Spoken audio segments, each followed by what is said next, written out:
For those of you who might be our guest, you find us in the middle of a summer series that is entirely based upon questions or topics that were suggested by our congregation.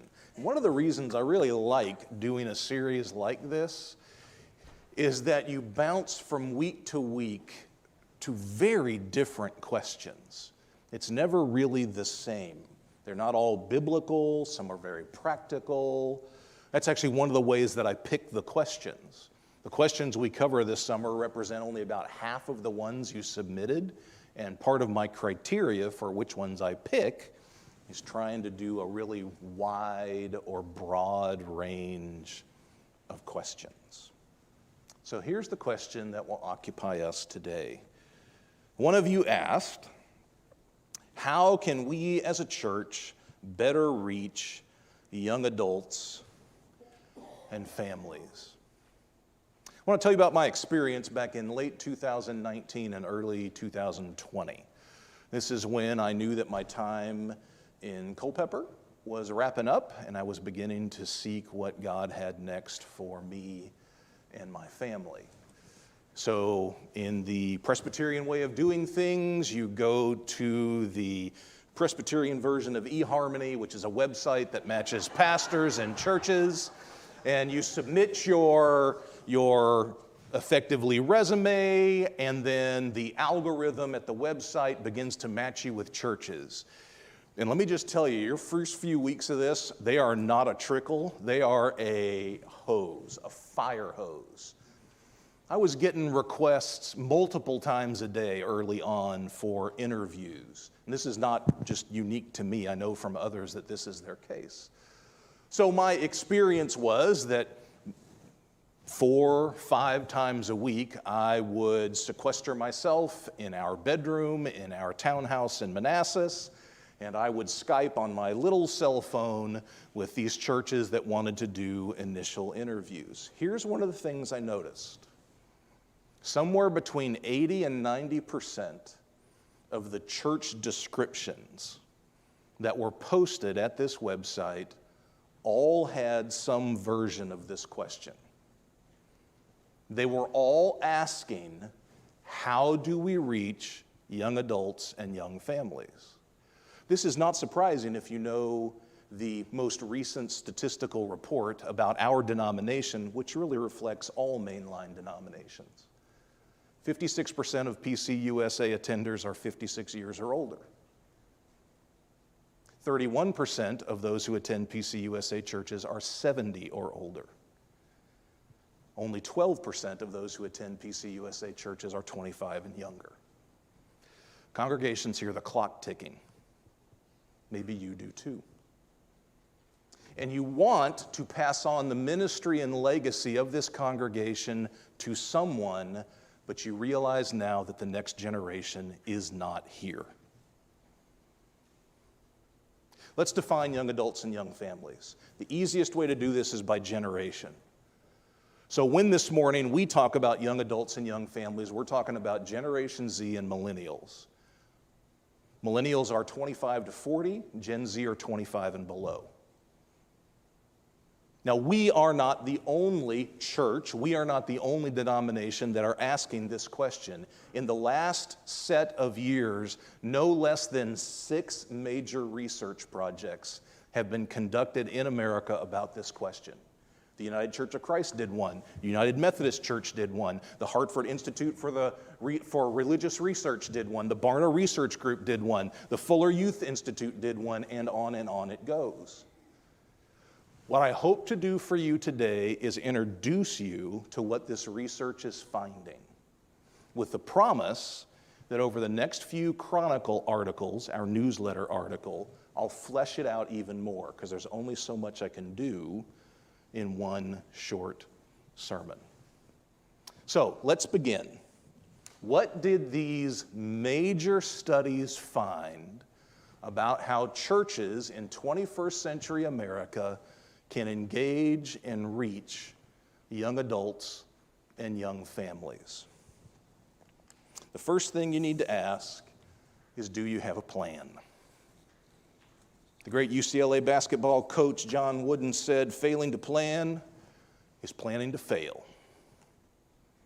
This research shows that 3 in 10 churches, only 3 in 10 churches, have anything that approximates a plan for reaching younger adults.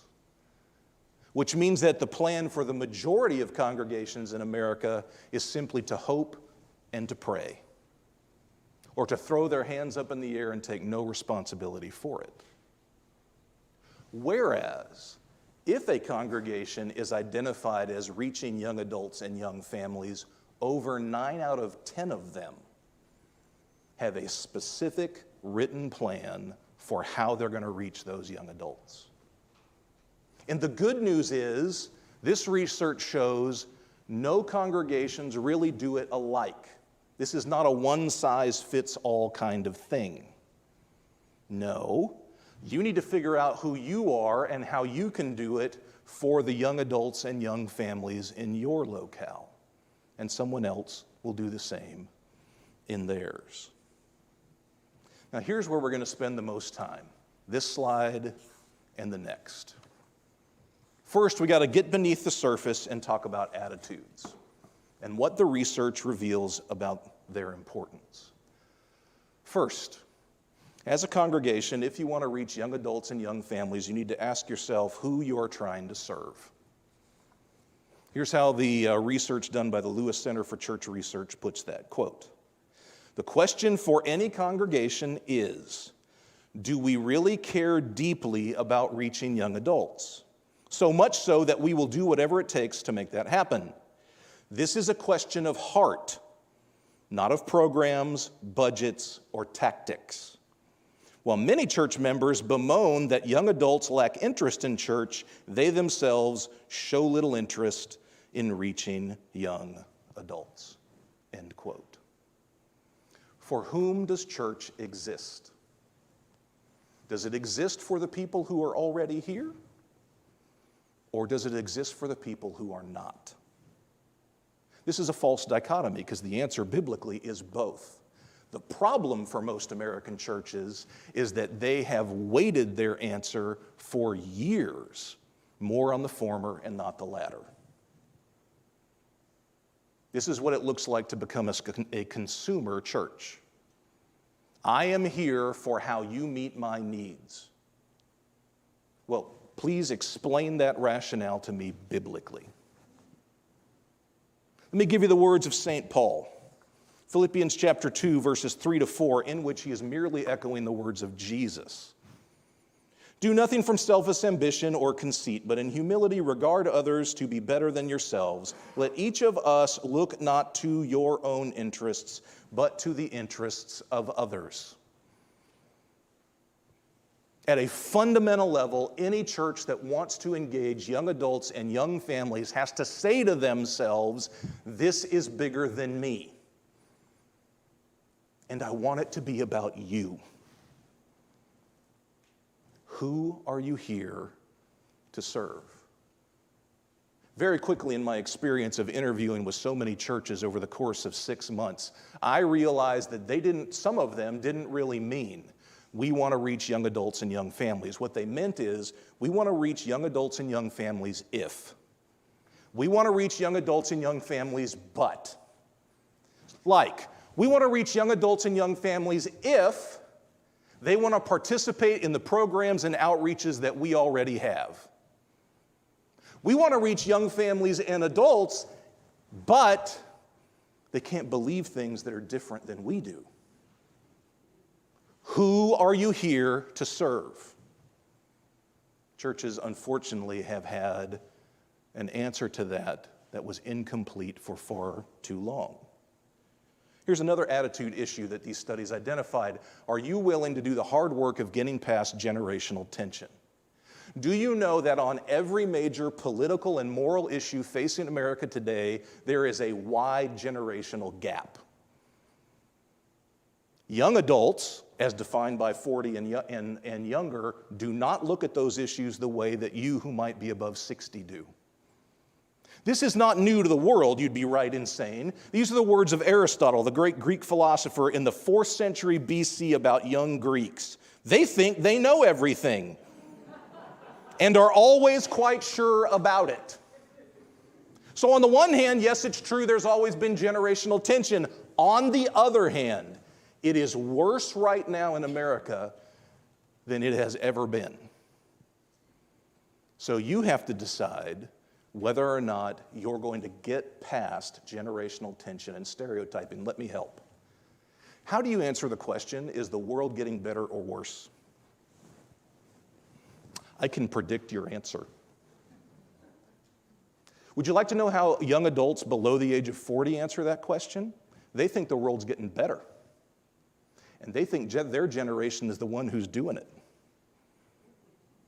And do you know what they hear from people who are over 60? That they think the world's getting worse and that it's the younger generation's fault. See the problem? Are we willing to lay aside the commonplace generational tensions and stereotyping that mark American culture? Number 3, are we willing to earn their trust? Gallup has been tracking trust in institutions since 1973. Since 1973, cultural trust in institutions in America has plummeted. Things like Congress, the Supreme Court, the president, and on down the line. Church is not an exception. In 1973, 65% of all Americans said that they deeply trust or somewhat trust churches. That number is now 31%. In 1973, only 11% of Americans said they trust churches a little or not at all. That number is now 31%. The biggest group is in the middle, 37%. They're not really sure what to make of church. They don't trust it, but they don't know if they shouldn't trust it. This is the country in which you live. These are the young adults you hope to reach.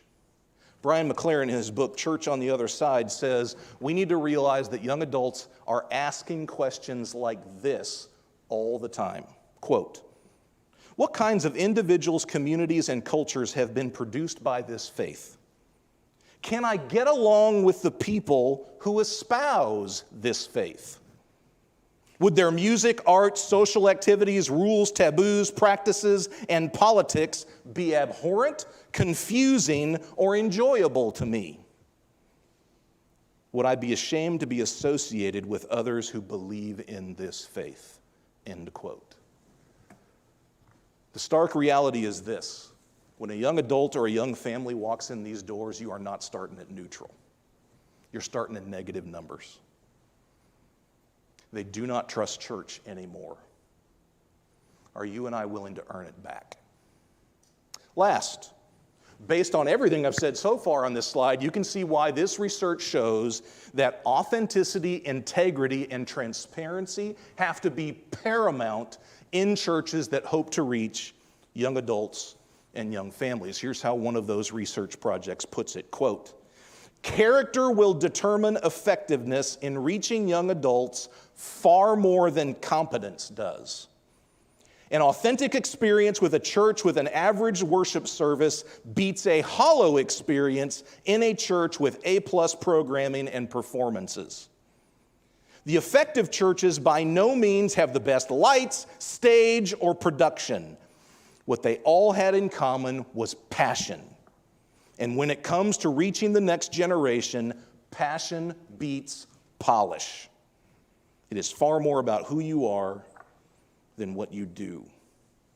In the words of Jesus in Matthew chapter 15, verses 8 and 9, we cannot merely honor God with our lips, nor can we be seen to be people who only honor God with our lips. We must do so with our hearts. Authenticity matters. That's why we ought to be able to talk about anything to each other at any time. That's why there should be no secrets in church, not about money, not about conflict, none of it. Because that kind of behavior has caused 2 entire generations to be estranged from Christ and his beloved community. Integrity, authenticity, and transparency. Now let's talk about church, how we define it, and where we put the emphasis. For these younger generations, you need to realize that the Sunday morning worship service that tends to occupy a great deal of attention, a great deal of time in planning, and oftentimes it generates the most conflict within congregations. This is not the most important thing to them. It's everything else that church is. Everything else you see in the New Testament about church. A beautiful community of diverse people. Yes, that matters to young adults. A place where they can have a home, a family, rich relationships. Yes, that's what matters to them. As I'll say in a moment, it needs to be a place that seeks justice and that is on the right side of causes. This is what they're looking for in church. Now you might say to yourself, that's what I'm looking for in church too. Exactly. Do you know that this research shows that every trait of a healthy church in general is also the trait that young adults and young families are looking for in a congregation? No surprise. What's your definition of church? Second, they are looking for a place where they can grow and be challenged spiritually. Here's a statistic worth remembering. One of these studies shows that over 85% of those below the age of 40 want to grow spiritually. Hear that number again. Over 85% want to grow spiritually. Significantly less than half of them think they can do it in church. Can we be a place where we all embrace together that we are going to grow and not be static, and even more so that we will be challenged? Here's how the United Methodist Church's research project on this states this. Quote, young adults want to grow spiritually. They want to know more about God. They are searching for the truth so they want to hear facts, reasons, and evidences without being told what to think, but rather being helped how to think. They want to hear about Scripture applied to tough questions and issues and to their lives. Over and over again, one of the words that you find occurring in these various research projects is the word challenge. Young adults want to be challenged.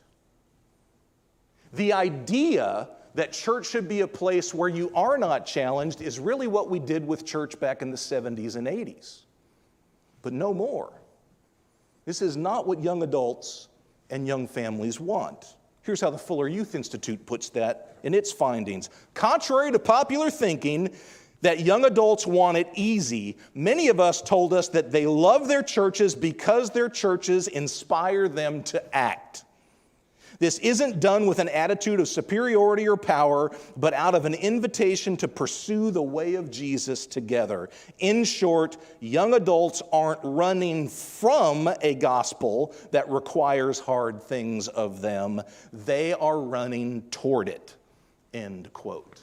I think adults may get Jesus better than I do. They remember Jesus' words in Luke chapter 9, verses 23 to 25, in which Jesus makes this offer. Deny yourself, take up your cross, and in that exchange, you're going to lose the life you have, and you're going to find a new one. A young adult hears that, and they are inspired. A young adult hears that, and they are challenged. A young adult hears that, and they say, yes, more please. Is that what you're in church for? Because it's what they want to find here. Causes. Young adults and young families care a great deal about causes and a specific kind of cause. Causes that are for the greater good.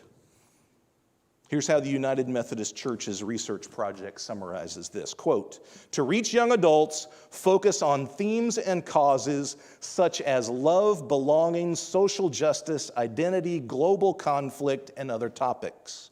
These universal values bring meaning to them as individuals, but also place them in the story of the bigger picture of God's redemption.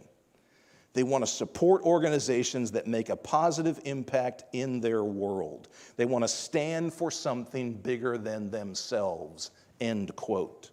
This is how Jesus describes the mission of the gospel at the end of the Gospel of Mark, Mark 16, verse 15.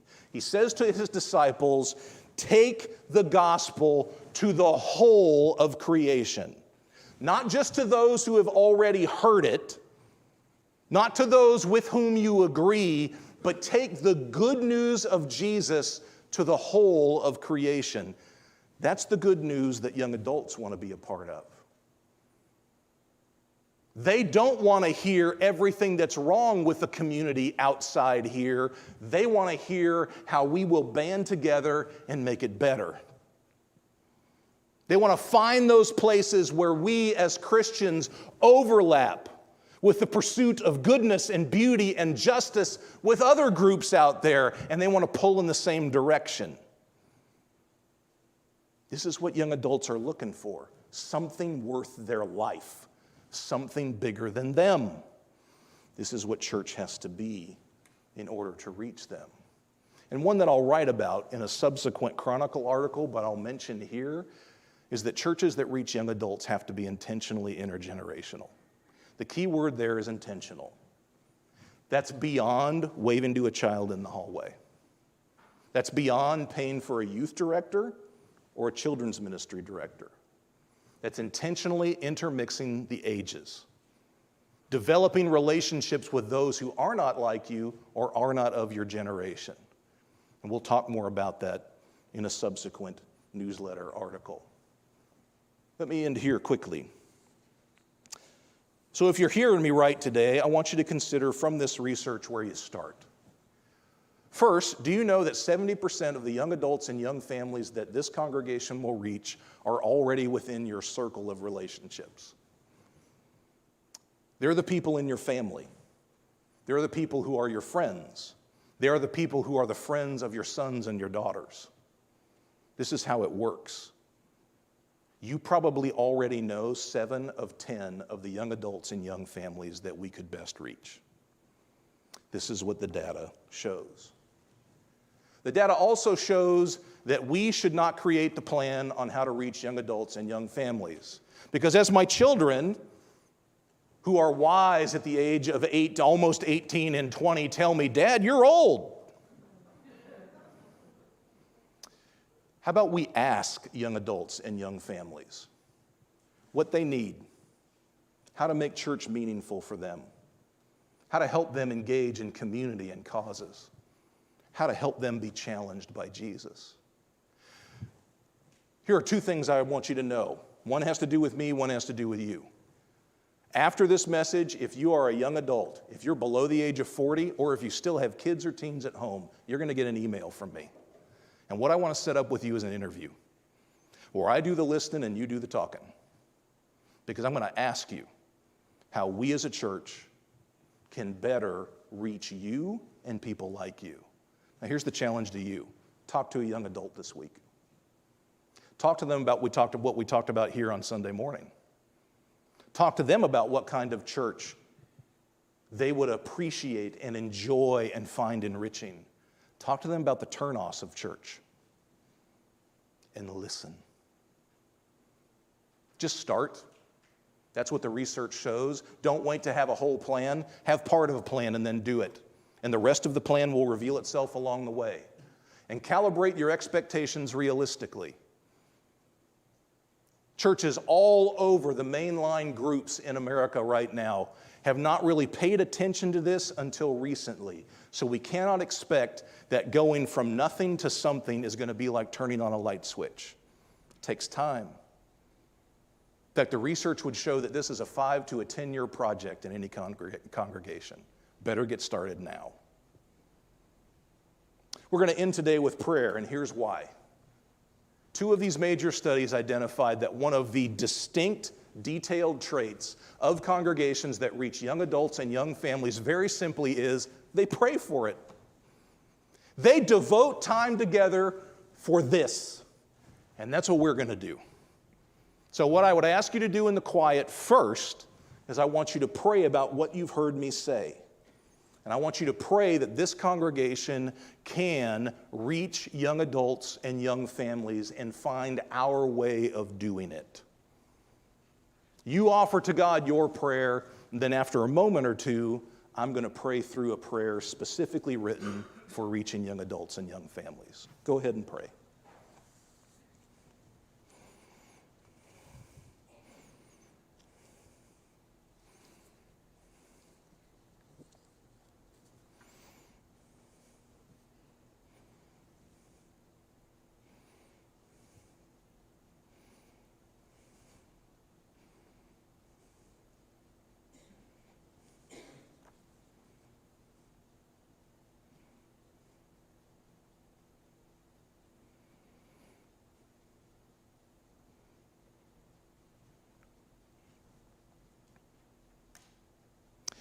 God, you called a young Joseph to dream and lead, a young Samuel and Jeremiah to prophesy and speak your truth, a young David to slay giants and be king, and a young Mary to bear your son.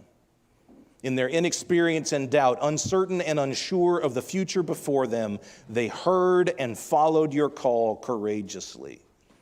May we help those younger than us hear and follow your call too, O God. Jesus called little children to show the way of his kingdom, a teenager to feed the hungry, and a 30-something John the Baptist to prepare God's people for his coming. In their youth, they heard and followed his call courageously. May we help those younger than us hear and follow the high call of Jesus and not impede them from either seeking or finding him. You will use the optimism and imagination, bravery and adaptability, hope and idealism, faith and passion of justice of the young for the greater good of the world and to build your kingdom. Even now, your Spirit calls the young to stand up in the face of persecution, to take their talents and skills where they are most needed, to raise their voices in songs of protest, to fan the flames of fairness for all, to build new and renewed communities of love and compassion, to teach the old to dream new dreams, and to minister and serve for the sake of the good news. So may we celebrate all that you are doing and will do through those younger than us, and may we be changed by you through them. In those younger than us are planted seeds of new possibilities, gifts for years to come, new insights that will shape the future and the continuation of your promise that all things will be made new. And for this, we are forever grateful. Amen.